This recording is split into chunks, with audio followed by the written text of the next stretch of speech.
Hey buddy, what are you doing? What are you doing in the parking lot behind my shop? What are you doing in the middle of the city, you big old butterball?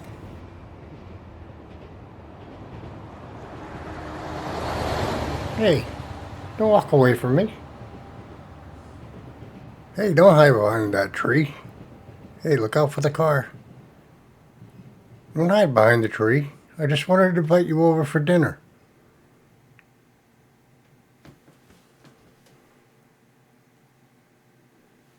Turkey.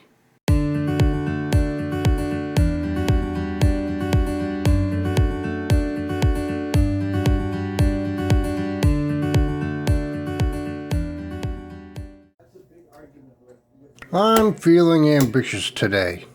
I'm going to start 2 refrets. One's a rosewood fingerboard, and the other a well-weathered neck that's getting beefy steel frets put in. Each require a slightly different approach. I'll be using my fret press, which I'm still trying to get used to, but I'm impressed with the results I've been getting so far. Up until recently, I did it the old-fashioned way with a hammer. I still do, actually, especially on acoustics. The fret press is not very practical to use on acoustics. It's a little hard to jam an acoustic in there, especially past the 12th fret. So I'll just go old school on those. I'll start by warming up this oversized nut with a heat gun.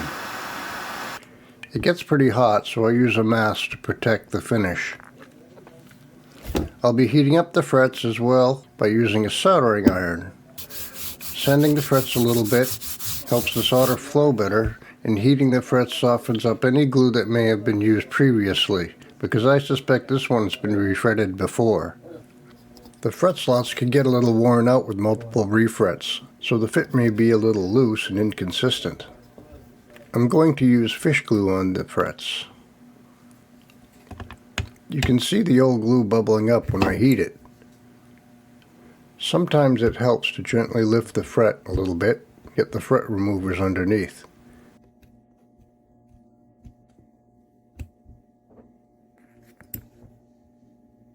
If you get a chip when taking the fret out, take care of it now before moving on.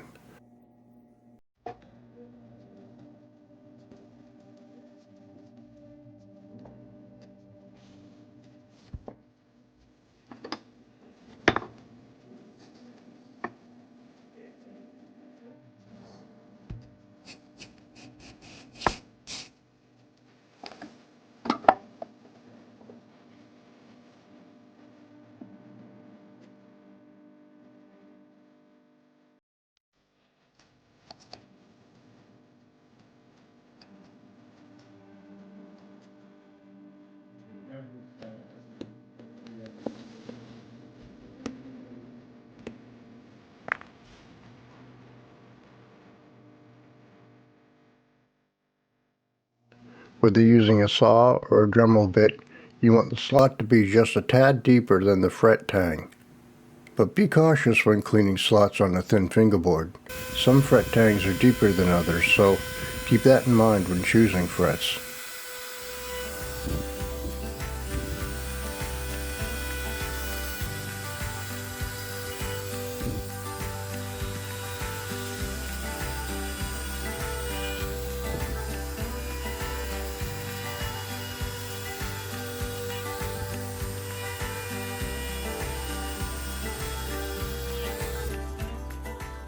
If I have a neck with a weak truss rod, I may stick with the .023 inch slot to help induce back bow.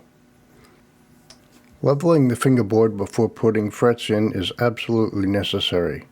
You wouldn't want to build a house on a crooked foundation, and you don't want to put frets into a crooked fingerboard for the same reason.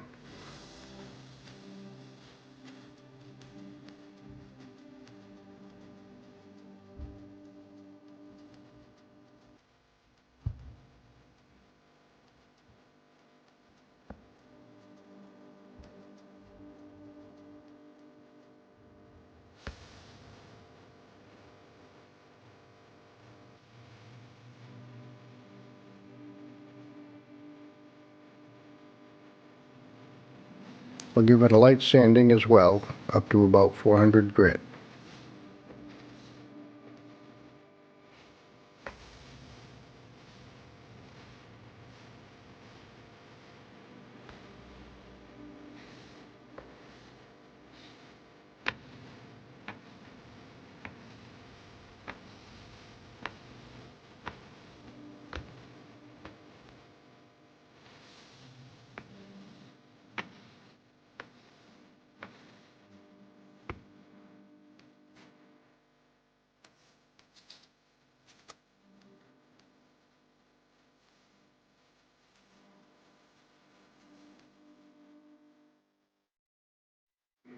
It's always a good idea to wipe down the fret wire with naphtha or alcohol to remove any oil, film, and tarnish.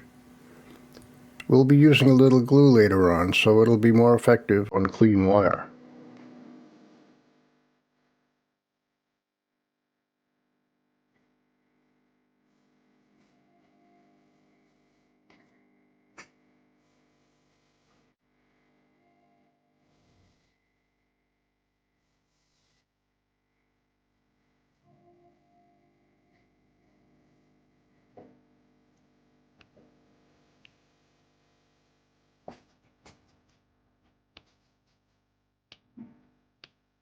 This neck will be getting nickel silver wire, which is much more pliable than steel wire, so I like to bend my wire at a slightly smaller radius than the actual fingerboard radius. When installing frets, it helps give you a little headroom to keep your fret ends flush with the fingerboard. It's important to treat all your fret wire the same when bending it, so that the end results will be more consistent. If you're going to be refretting fairly often, it's pretty much a good idea that you invest in a decent bending machine. It gives you full control over the final radius of your wire. I always buy fret wire in bulk because it's a lot cheaper that way, and I have control over the radius. The pre-cut wire you buy in pouches may work for you, but per pound it's much more expensive, and the frets are often too short to bend in the machine. It may not be pre-bent to the proper radius you require. You can get a decent bender on Amazon for between $35–50. That'll do the thing. Because we're doing bolt-on necks today, I'll be using my heavy-duty fret press from Stumac. If you have a drill press, it's possible to just purchase the fret press caul and a set of radius inserts and do it that way. When running the fret wire through the machine, there's always a small section of the wire that doesn't get radius the same as the rest of the wire. I just cut it off. I've tried hand bending it in the past, and it usually never ends well. You want exact radius clones all the way up and down the neck for the best results. When cutting the wire to length, I leave an overhang of about 3/16 of an inch or about 4.5 millimeters on either side. However, I do nip all the tangs ahead of time and place them in a numbered fret holder. It makes the job go much more efficiently. I'll cut the ends off tomorrow because I'm using glue on the tangs and it needs to dry overnight. If I have any wire left over, I always label it with the size and put it in my fret scrap box. It may come in handy on other jobs.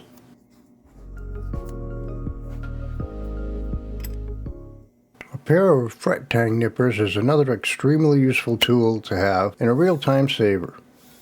I've seen other methods, but these are by far the most efficient.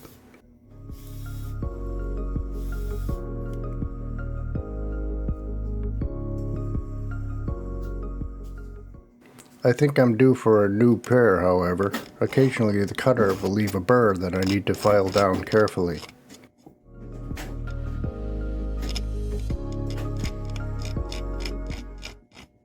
I prefer to use the nippers on unbound fingerboards, unless otherwise preferred by the customer. Filing down the ends puts wear and tear on the edge of the fingerboard, and on older necks, that wear builds up after a couple of refrets.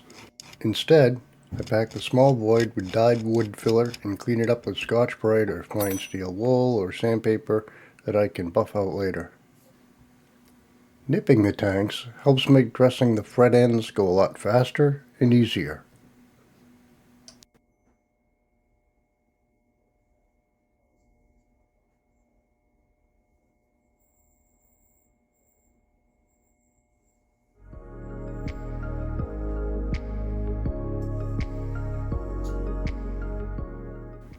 There's something very satisfying about using a fret press that's rather cathartic.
will squeeze out, so now's the time to clean it up before it hardens.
I approach refretting as a 2-day process, so we're going to set it aside overnight and let it rest and cure up.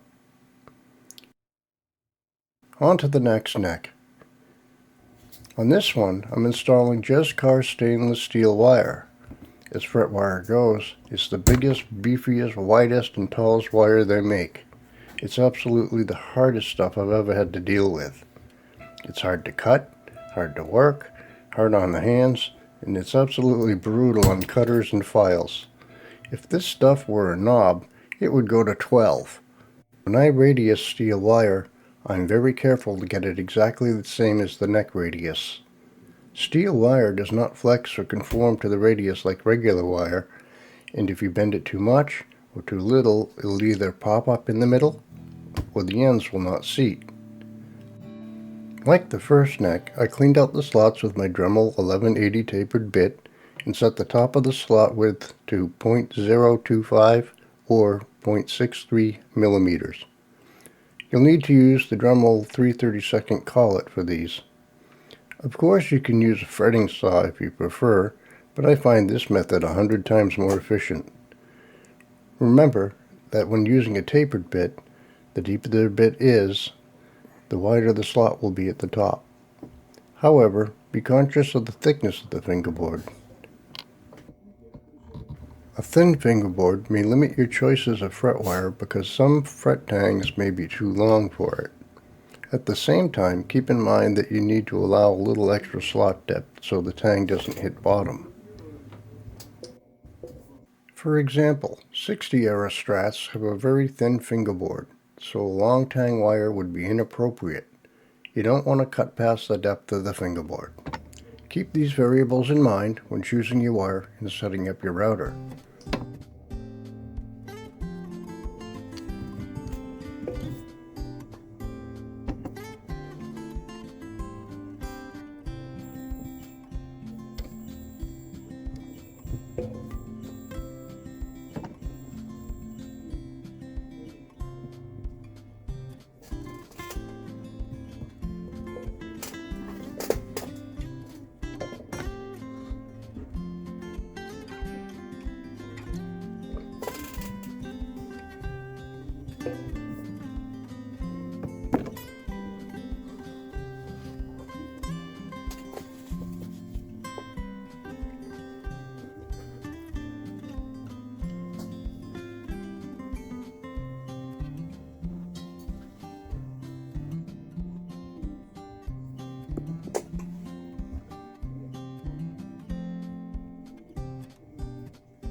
Okay, good morning.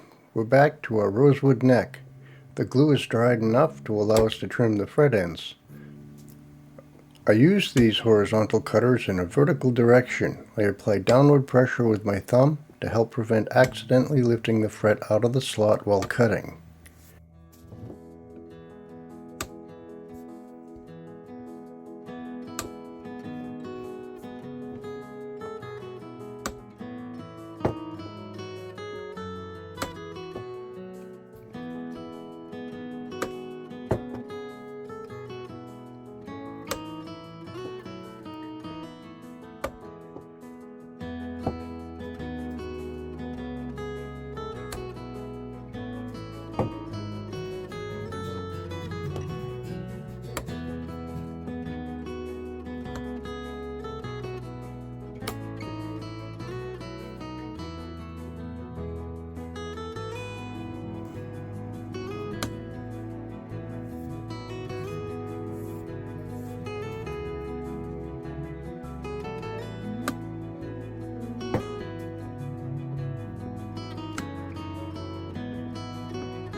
The next step is to bevel the fret ends to an angle of about 35 degrees.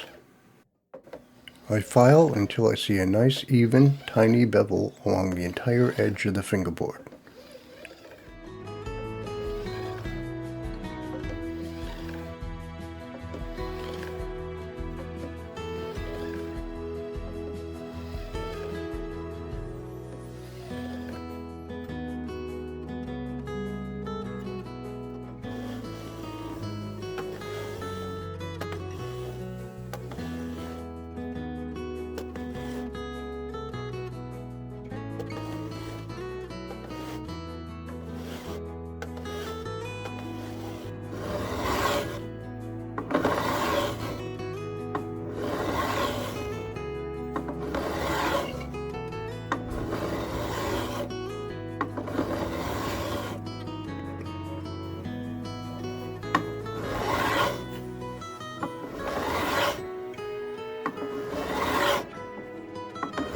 I then use the matching radius sanding block to level the frets, checking often with a straight edge.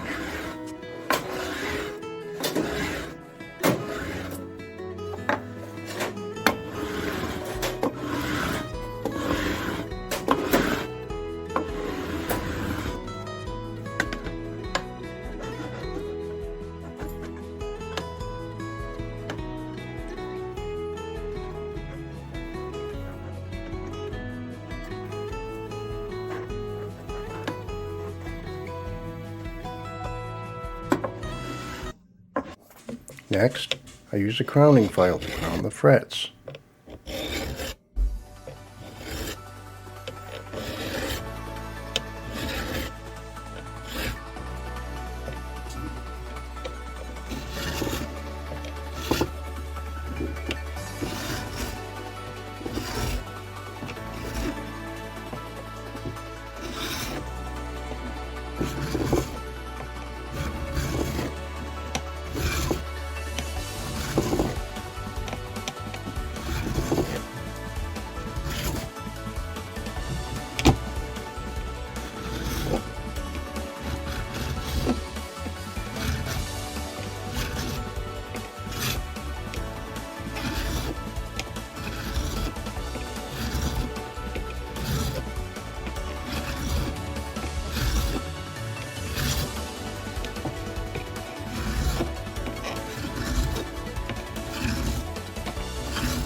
Then I round the fret ends with this fret dressing file.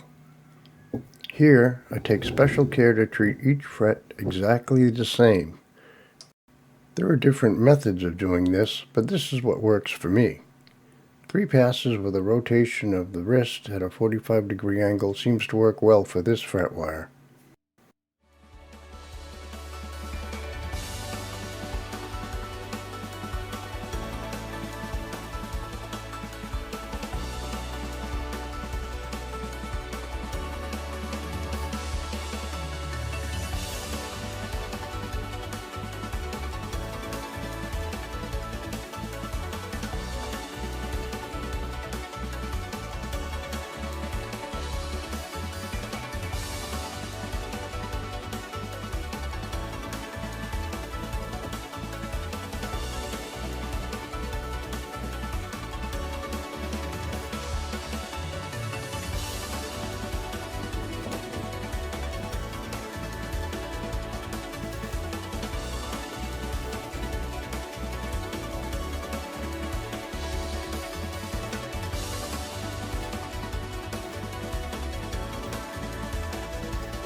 One of my mentors taught me this trick. Always fold your sandpaper in 3 and it never bunches up on itself. On older rosewood fingerboards, I don't usually tape off the frets. Buffing it without tape seems to heat up the natural wood oils and leave behind a nice sheen. However, I do tape off newer ebony or rosewood fingerboards or maple fingerboards, as you'll see on the maple neck coming up next.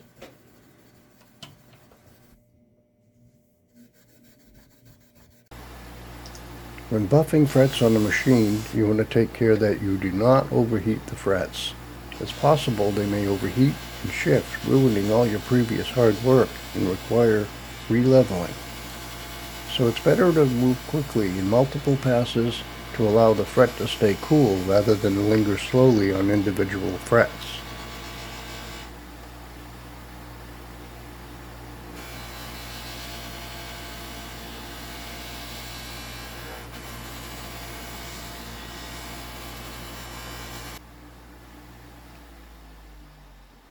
Buffing does leave a residue, so I clean them thoroughly with naphtha or alcohol. Then, I apply some Howard's Feed and Wax orange oil, or whatever your favorite oil is fine.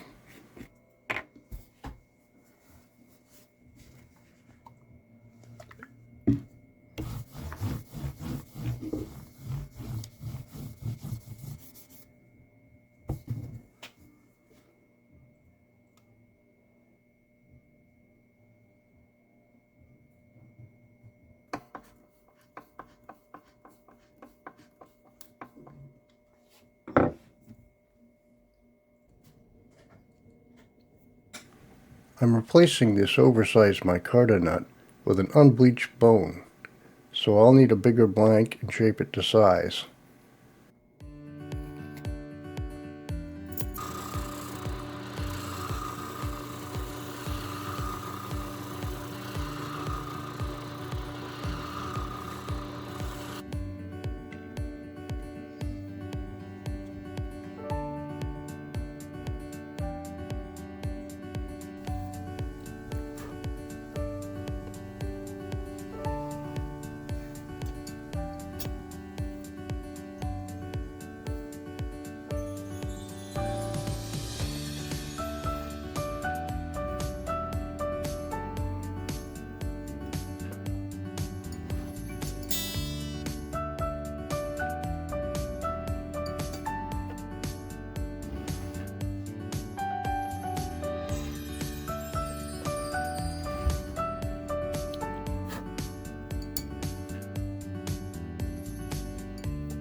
One final check with the string tension, and this one's ready to go home.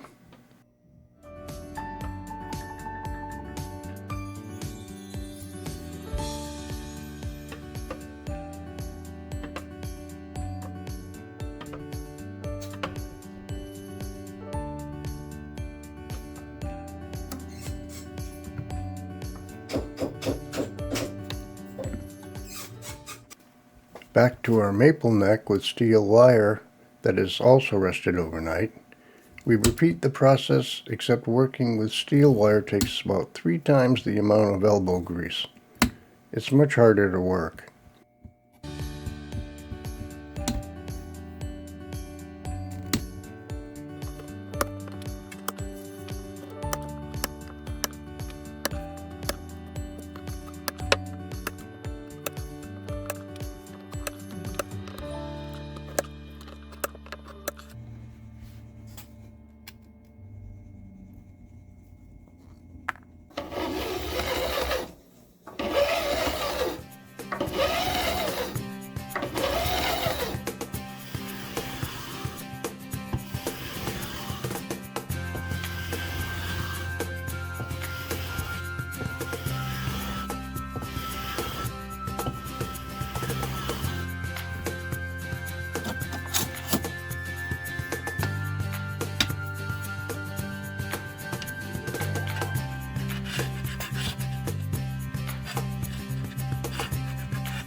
I'll be taping off the fingerboard to preserve the lovely, rightly earned natural relicking.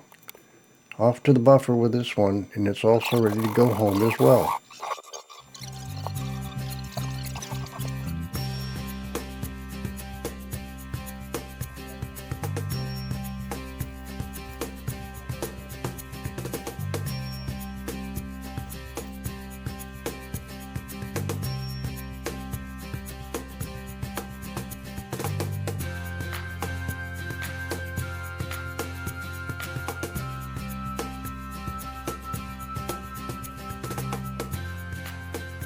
Thanks for watching. God bless.